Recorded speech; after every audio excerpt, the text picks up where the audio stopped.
Hello friends, आज के इस वीडियो में हम लोग क्लास 10th एनसीईआरटी मैथमेटिक्स के तीसरे चैप्टर दो चर वाले रैखिक समीकरण के युग्म के बारे में बात करते हैं।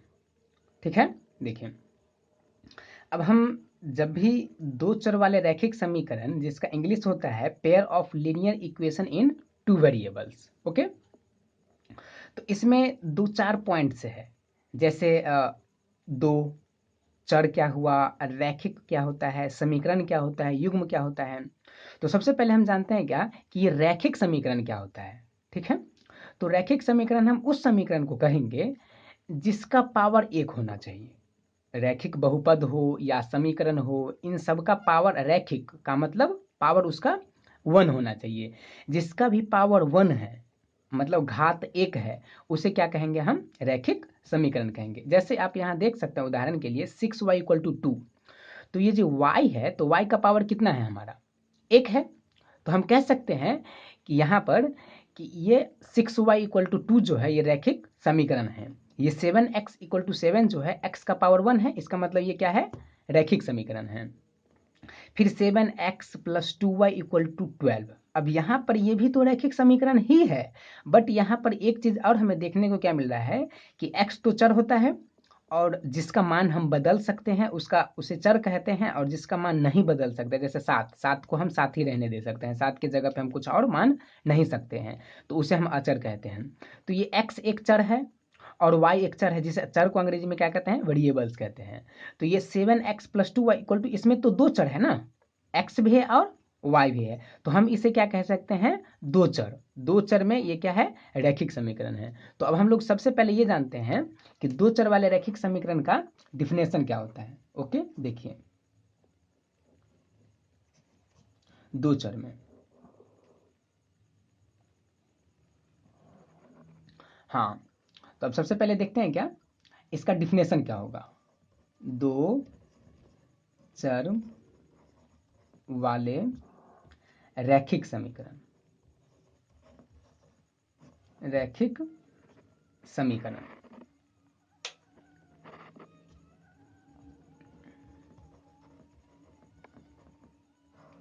ये हुआ हमारा दो चर वाले रैखिक समीकरण, जिसका इंग्लिश में क्या कहते हैं हम लोग, pair of linear equation in two variable. तो यहाँ पर पेयर की बात हम नहीं करेंगे, क्योंकि यहाँ पर अभी हमने सिर्फ लिखा है दो चर वाले रैखिक समीकरण। तो हम इसका डिफिनेशन जानते हैं। इसका डिफिनेशन सबसे पहले क्या होता है, तो हम डिफिनेशन के बारे में जब बात करेंगे तो हम क्या लिखते हैं इसका, जैसे कि ax + by + c = 0। ओके, जहां क्या है, जहां ये ए बी और सी जो है, ये हमारा आर के अंतर्गत आता है। और आर क्या है, तो ये हमारा रियल नंबर है। रियल नंबर मतलब क्या, वास्तविक संख्या, जो मतलब कि अपरिमेय और परिमेय, ये दोनों संख्या का संग्रह जो होता है, उसे हम वास्तविक संख्या कहते हैं, रियल नंबर। तो ये ए हुआ, बी हुआ और ये सी, ये तीनों हमारा रियल नंबर के अंतर्गत होना चाहिए। और साथ ही साथ क्या होना चाहिए, और हम क्या बात कर सकते हैं, जो ये ए है, ये ए 0 के बराबर नहीं होना चाहिए। अगर ए 0 के बराबर हो गया तो ये क्या हो जाएगा, एक्स वाला टर्म 0 हो जाएगा, तो हमारा एक चर बन गया, दो चर तो बनेगा नहीं। इसीलिए ए भी 0 नहीं होना चाहिए और बी भी 0 नहीं होना चाहिए, ना ए 0 होना चाहिए और ना ही बी 0 होना चाहिए। और साथ ही साथ हम क्या कह सकते हैं, इस तरह के रूप के समीकरण को दो चर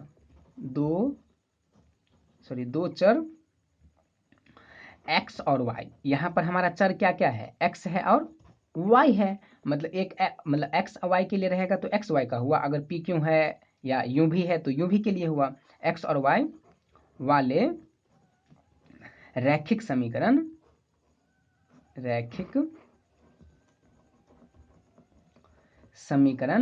कहते हैं। ओके, रैखिक समीकरण कहते हैं। अब इसमें क्या होगा, हम उदाहरण के लिए क्या मान सकते हैं, बताइए। उदाहरण में हम क्या क्या लिख सकते हैं, बट होना चाहिए क्या, दो चर।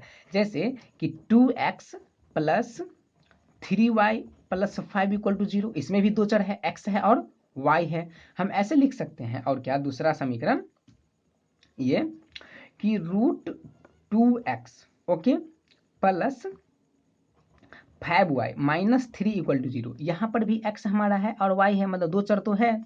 फिर हम और उदाहरण में क्या ले सकते हैं, जैसे ले सकते हैं 2p minus 6q equal to 7। यहाँ पर भी p और q हमारा दो चर है, तो दो चर ये हमारा क्या हुआ, दो चर वाले रैखिक समीकरण हुआ। अब इसी में अगर हम देखिए एक और डिफिनेशन की बात करते हैं। अब बात करते हैं दो चर वाले रैखिक समीकरण युग्म, रैखिक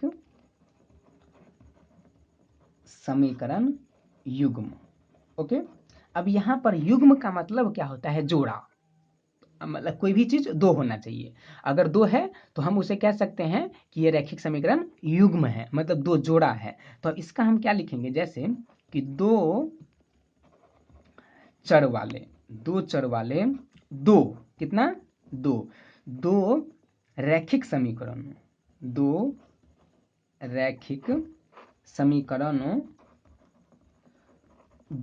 समीकरणों को एक साथ, अगर हम एक साथ लेने पर उसे दो चर वाला रैखिक समीकरण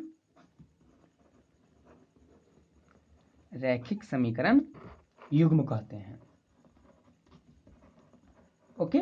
अब हमने क्या देखा, सबसे पहले तो दो चर देखें, वो दो चर तो रहना चाहिए और साथ ही साथ कितना होना चाहिए, दो होना चाहिए। तब हम कह सकते हैं कि ये दो चर में हमारा दो रैखिक समीकरण युग्म है। अब इसका हम उदाहरण की बात करते हैं। उदाहरण में हम पहला उदाहरण क्या ले लेते हैं, जैसे कि x plus y equal to 2, ये दो चर भी है बिल्कुल। अब हम इसमें और लिख सकते हैं क्या, x minus y equal to 0। तो अब देखना क्या कि x और y दो चर भी है और यहाँ पर हमने दो समीकरण भी लिया है। तो जब दो चर वाले दो समीकरण हो तो उसे ही हम कहते हैं कि दो चर वाले रैखिक समीकरण युग्म मतलब जोड़ा, तो युग्म में तो है ये। अब फिर हम अगर उदाहरण 2 की बात करते हैं तो उदाहरण 2 में क्या लिख सकते हैं, जैसे 2x plus 3y equal to 5, ठीक है। और क्या लिख सकते हैं, 3x minus y equal to 0। हम यहाँ पे कुछ भी ले सकते हैं, बस ध्यान ये रखना है कि उसमें दो चर होना चाहिए। तो जैसे 2x plus 3y equal to 5 हुआ, 3x minus y equal to 0 हुआ, तो ये हमारा दो चर वाला रैखिक समीकरण। तीसरा उदाहरण भी हम ले सकते हैं, ठीक है। जैसे तीसरे उदाहरण में हम क्या ले सकते हैं कि x plus 2y plus 1 equal to 0, ऐसे भी हो सकता है। और क्या 3x minus y plus 5 equal to 0, ये भी कह सकते हैं ओके।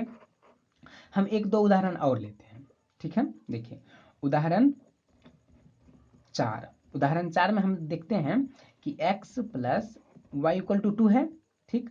हम यहाँ पर लिख सकते हैं 3x minus y equal to 7, absolutely लिख सकते हैं क्योंकि ये भी दो चर वाले रैखिक समीकरण।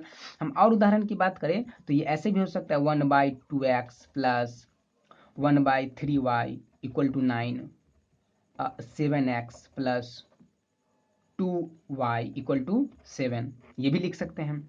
हम उदाहरण 6 में अगर लिखें तो ऐसे भी लिख सकते हैं हम क्या, 2x minus 6y plus 4 equal to 0, या फिर 3x minus 9y equal to -4 दे देते हैं फिर से, और 0 यहाँ दे देते हैं। तो इस तरह से हमने ये जाना कि दो चर वाले रैखिक समीकरण युग्म होते क्या हैं, मतलब उसमें दो चर होना चाहिए और वो रैखिक समीकरण, दो चर वाले रैखिक समीकरण होना कितना चाहिए, तो दो होना चाहिए। तो हम उसे क्या कहते हैं, ये दो चर वाले रैखिक समीकरण है। अब हम बात करते हैं कि इसकी सॉल्यूशन हम लोग कैसे निकालते हैं ओके। हम कैसे समझेंगे कि ए क्या होता है, बी क्या होता है, सी क्या होता है, हम उस चीज पे थोड़ा सा गौर करते हैं। तो आप लोग इसे स्क्रीनशॉट ले लें या फिर वीडियो पॉज करके लिख सकते हैं ओके। तो हम लोग अब नेक्स्ट पेज की ओर चलते हैं। देखिए अब हम बात करते हैं क्या, ए बी सी की हम मान कैसे पता करेंगे, ए ठीक है, ये बी और सी, इसके मान का पता हम कैसे लगाते हैं, के मान का पता। अब देखिए, अब अगर आपका यहाँ पर है 6x plus 2y equal to 7, ठीक है। तो हम कह सकते हैं क्या कि हमारा जो a है, इसमें जो a है हमारा, वो a क्या है 6 है। जो x से पहले जो रहेगा, x का जो कॉफिशिएंट होगा उसको हम क्या बोलेंगे, a बोलेंगे। और b क्या हो जाएगा हमारा, जो y के साथ कॉफिशिएंट होगा, जो y का होगा वो हमारा क्या होगा, b का वैल्यू होगा। तो b का वैल्यू क्या हो गया हमारा, 2 हो गया। अब हम कह सकते हैं क्या, तो c का वैल्यू क्या है, तो अब देखिए इस बराबर की इस साइड क्या है हमारा 7 प्लस में है, जब ये पीछे जाएगा तो क्या हो जाएगा, माइनस हो जाएगा। तो c का वैल्यू क्या हो गया हमारा, -7। तो अब ये तो एक चर वाले रैखिक समीकरण है, सॉरी दो चर वाले रैखिक समीकरण तो है, लेकिन युग्म ये नहीं है। अब मान लिया हम इसे युग्म बनाते हैं। जैसे हम कोई दूसरे अलग एग्जाम्पल लेते हैं, जो x plus y equal to 2 और 3x minus y equal to 7, तो हम इसमें भी निकाल सकते हैं। ठीक है, जैसे देखिए ये a इक्वल टू 1 है ना, ये b इक्वल टू भी 1 है y से पहले, ठीक, और c इक्वल टू क्या है हमारा -2 है। 2 इस साइड आएगा तो क्या हो जाएगा माइनस में, ठीक है। अब फिर इसमें देखिए a इक्वल टू क्या है हमारा, यहाँ पर 3 है, ये b इक्वल टू क्या है हमारा, तो -1 है, और c इक्वल टू क्या है -7 है। तो अब इसमें अटपटा सा लग रहा है ना, एकदम अजीब सा, कि a का वैल्यू 1 भी है, a का वैल्यू 3 भी है, ये दोनों मिलता जुलता है, ये दोनों मिल रहा है। तो हम इसे क्या करते हैं, इसे डिनोट करते हैं अलग अलग से। जैसे कि हम इसे लिख सकते हैं, ये a1 है, ये b1 है, और ये c1 है। ओके, अब हम और इसे क्या सकते हैं, जब ये a1 हुआ, ये b1 हुआ, ये c1 हुआ, क्योंकि ये पहला समीकरण था, ये समीकरण हमारा पहला है और ये समीकरण दूसरा था, तो अब इसे हम कह सकते हैं क्या, कि ये a2 हो जाएगा, ये b2 हो जाएगा, और ये c2 हो जाएगा। तो हम अब सबसे पहले कुछ आप लोगों को और समझाते हैं कि कैसे हम abc के वैल्यू फाइंड करते हैं। ओके, देखिए, तो हम क्वेश्चंस ले सकते हैं, और इसमें क्या, जैसे देखिए मान लीजिए हमने अभी उदाहरण लिया था, ठीक है, जैसे हम पहले की ही बात करें, जैसे कि अगर हम ले लिए कि x plus y equal to 2 और x minus y equal to 0, तो इसमें हम x a1 क्या होगा, b1 क्या होगा, c1 क्या होगा, a2 क्या होगा, b2 क्या होगा, c2 क्या होगा, इसकी वैल्यू हम लोग सबसे पहले पता करते हैं। देखिए ये मान लिया हमारा समीकरण 1 है और ये समीकरण हमारा 2 है। तो हम कह सकते हैं कि a1 का जो मान है वो 1 है, क्योंकि x के पहले 1 है, और b1 का जो मान है वो हमारा कितना है, वो भी 1 है, और c1 का वैल्यू क्या है हमारा, तो -2 है। ठीक है, अब देखिए ये a2 का वैल्यू क्या हो जाएगा, 1 होगा, तो 1 लिखें। फिर b2 का वैल्यू क्या होगा, b2 का वैल्यू हो जाएगा हमारा -1, क्योंकि y से पहले क्या है, तो -1 है, ठीक। और c2 का वैल्यू क्या होगा, तो एब्सोल्युटली 0 होगा, क्योंकि यहाँ पर 0 है। 0 में माइनस लगाइए या प्लस लगाइए कोई फर्क नहीं पड़ता है, वैसे 0 में ना तो हम माइनस लगाते हैं ना ही प्लस लगाते हैं। ठीक है, अब देखिए उदाहरण 2 की तरफ चलते हैं। तो उदाहरण 2 में अगर हम ले लें -1/2x plus 1/3y equal to 9। Okay, और ले लेते हैं क्या, जो 7x प्लस 2y और -7 इक्वल टू 0। ओके, तो ये हमारा समीकरण 1 हुआ और ये समीकरण हमारा 2 हुआ। तो अब हम और इसमें क्या कहेंगे कि a1 के वैल्यू आप क्या है, आप ही बताइए। a1 का वैल्यू हमारा क्या हो जाएगा, हाफ 1/2 हो जाएगा।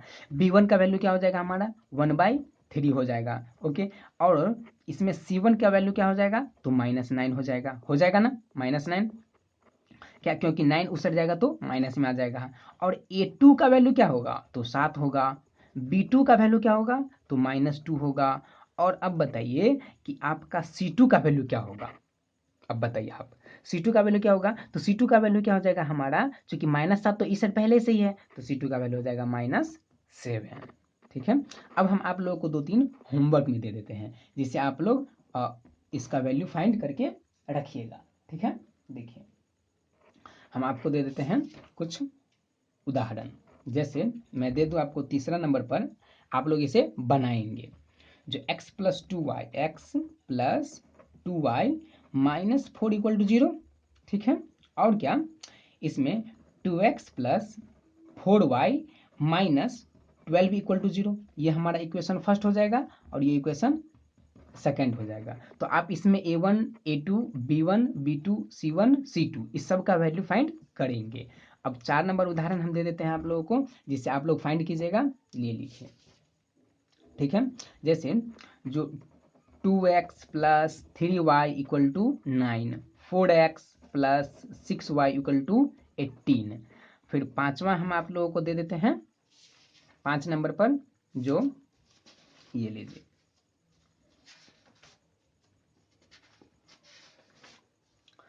अब जैसे देखिए √2x plus √3y equal to 0 और √3x minus √8y equal to 0। इसमें ए बी सी का वैल्यू क्या होगा, A1 B1 C1 इस तरह से। नंबर 6 पर आ जाएगा हमारा, मान लीजिए 3x/2x माइनस क्या हो जाएगा 5y/3 इक्वल टू -2। फिर क्या लिख सकते हैं हम, x/3 plus y/2 equal to 13/6। इसमें ए बी सी का वैल्यू क्या होगा आप हमें बताइएगा, ठीक है। नंबर 7 की बात अगर हम करें तो 7 नंबर पे आपको दे देते हैं वही x plus 2y plus 1 equal to 0 और 3x minus y plus 5 equal to 0। और 8 नंबर पर मैं दे दूं आपको जो 2x plus 3y equal to 5 और 3x minus y equal to 0। तो आप इसे क्या कीजिएगा, होमवर्क में अपने घर से मतलब फाइंड कीजिए, जो A1 का वैल्यू क्या होगा, B1 का वैल्यू क्या होगा, C1 का वैल्यू क्या होगा, A2 का वैल्यू क्या होगा, B2 का वैल्यू क्या होगा और C2 का वैल्यू क्या होगा। अब हम जब आप लोग इतना जान जाते हैं कि A1 कैसे फाइंड करना है, B1 कहाँ पे होता है, C1 कहाँ पे होता है, जब इतना आप मान निकाल लीजिएगा तो उसके बाद जो है हम आसानी से आपको ये बता पाएंगे कि किस तरह से किसका हल कितना होता है, किस क्वेश्चंस का आंसर 1 होगा, किस क्वेश्चंस का आंसर 2 होगा, किसका आंसर 3 होगा, किसका अनेक होगा, किसका आंसर होगा ही नहीं। इस तरह से आप लोग अगर A1 B1 C1 का मान पता कर लेते हैं तो इससे आगे हम लोग वीडियो में समझेंगे कि हम कैसे उसका मान याद करते हैं, कैसे उसका हम वैल्यू फाइंड करते हैं, ठीक है। तो इस वीडियो में इतना ही, हम लोग फिर मिलते हैं नेक्स्ट वीडियो में। धन्यवाद।